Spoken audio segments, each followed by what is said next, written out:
ang sabi ganito.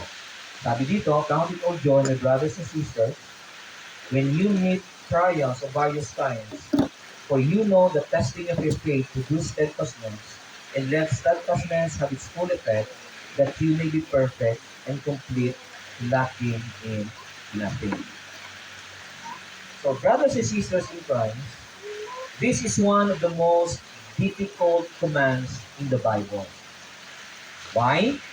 Because it teaches us or commanded us that count it all joy when we face trials in life. So trials is a kind of a suffering na mahirap tanggapin. Tama po ba? So that sounds impossible. So naturally, when we encounter trials in life, we complain, tama? We cry, and sometimes we question God. But God's word in James chapter 1 verse 2 to 4, okay, suggests or command us that James is showing us a divine perspective that trials are not meaningless, but they are instrument in God's hands to transform us. So the question is this: why we should be joyful when we face trials in life? So number one, okay,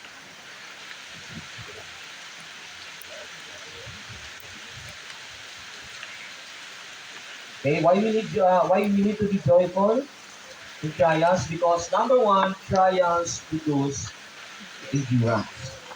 So when we say trials produce endurance, ang ibig po sabihin ito kapatid, yan, explain mo lang. Pagtapos mo explain, hatag kang illustration. For example, ang illustration ani mo lang ingani. Kung gibutang illustration diri mo lang isa ka athlete ba? Di ba? So isa ka athlete mo lang kung point ba?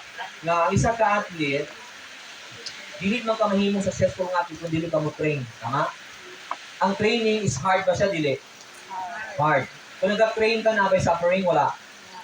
Kung nag-train ka naabay yung baga pa muhatag ko sa simuha o kalisod dili.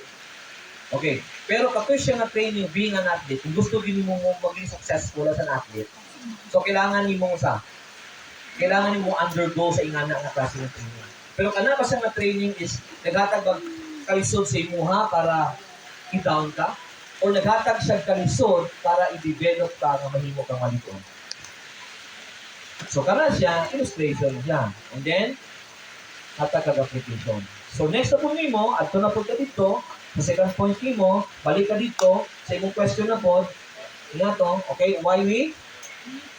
Okay, because ano daw? Okay, because endurance leads to maturity. So basahin mo yung text, explain na po nimo, kung na kay illustration, hatag na po illustration, kung na kay pag mo illustrate, apply na po. Okay? So pag umana po mo dito, balik na po dito sa inyong question na po, and then matag na po kag number 3. Asa na po number 3? Why we need to be joyful? Because endurance leads to completeness. Okay?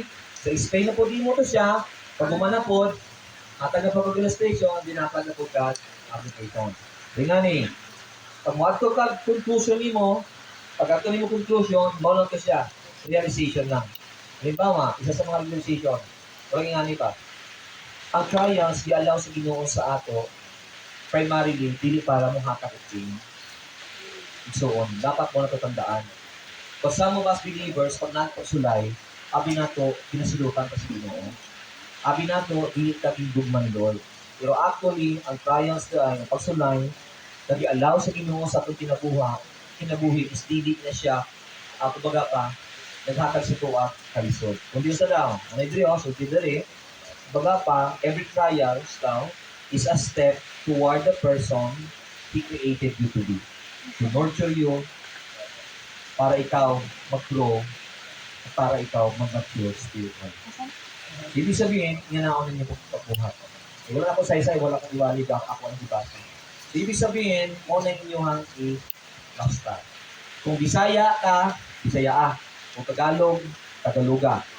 Kung Ilonggo, Ilonggo. Kung gusto nimo di ka kadiretso o namong iba sa tuwa di ka diretso o Bisaya gyud, ay uban nga sanay mag-deliver nga naghalo English bala pili nimo ini. So nasin mo. Okay? So mao na siya ato ang buhaton. Ugma. Kung sa inyong buhaton, katong First Peter 5 verse 5. Karon pili na mo duha ka point. Okay? Okay nga nila pag lisod siguro para pas-pas sa mga manugma, kaya naman tayo buhaton ko. Isang-isa lang ka-point siguro kasi basta lang. Lalang kay introduction, tapos proceed ka dito sa first point mo, ma-explain na niyo mo to, maano yung ma-apply niyo mo din at sa conclusion. Para makita ang transition. Kasi pag kumakabalo na ka na, sa second point mo, galit naman ang dungat naman ang nimo. Kung ano kung tagal niya na. 15 minutes lang. 15 ang minimum, maximum 20. Okay? Tingnan siya. Okay, karon na yung mga tanong diri paso teaching mo na kuha. Okay. Kani i-clear na ako ni siya kay usahay mong good. Daghang tag misunderstanding. The way na to gina-contrast mong good ang preaching sa teaching. Kaya nga tuwa mong good pag-identify sa preaching, basta mo singgit-singgit yan preaching na. Pag wala ka na ikasinggit, pag istorya, teaching na. Actually, that is not, hindi na sa mao ang preaching o teaching. Okay. Ang preaching, ang iyang term sa theology, homiletics. Ang teaching, ang iyang term sa theology, pedagogy. Okay? So, karon. Ang preaching or teaching actually, biblically, wala na siya ikikalahian. Kaya kung mutunlo ka, preaching man na. Kung mo-preach ka, teaching man po na. Ang naglahi lang sa tuwa, kato kita mo identify, pag musinggit-singgit gani, mo na, preaching. Kung mutunlo na kung musinggit ko, di pwede? Pwede na po. Okay? Okay, pansinan ninyo.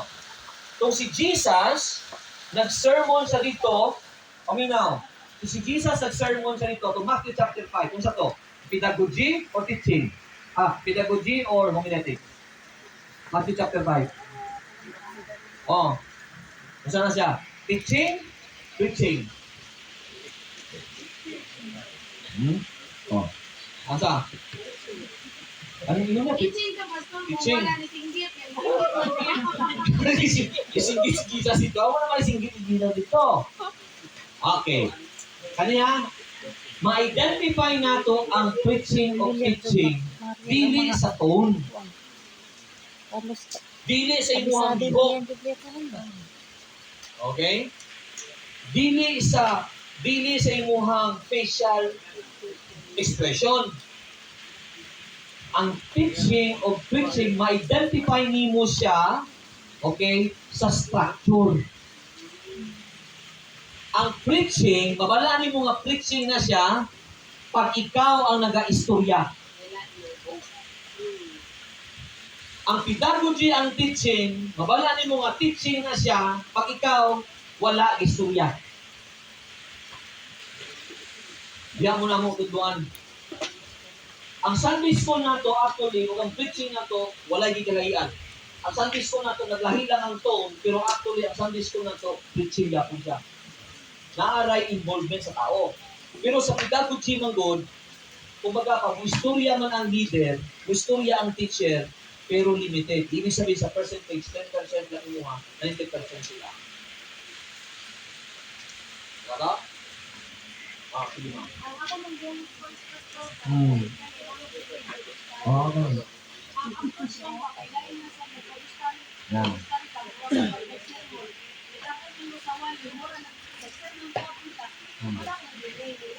Lalim. Yeah. Kaya mali ganito ang identification kasi ang mode, dili siya ma-identify na sa mode kung teaching sa teaching. Okay. Yeah. Okay. Tingnan niya. Gusto niyo pedagogy? Tingnan niya. Sample. Open yung Bible. Open yung Bible. Sige.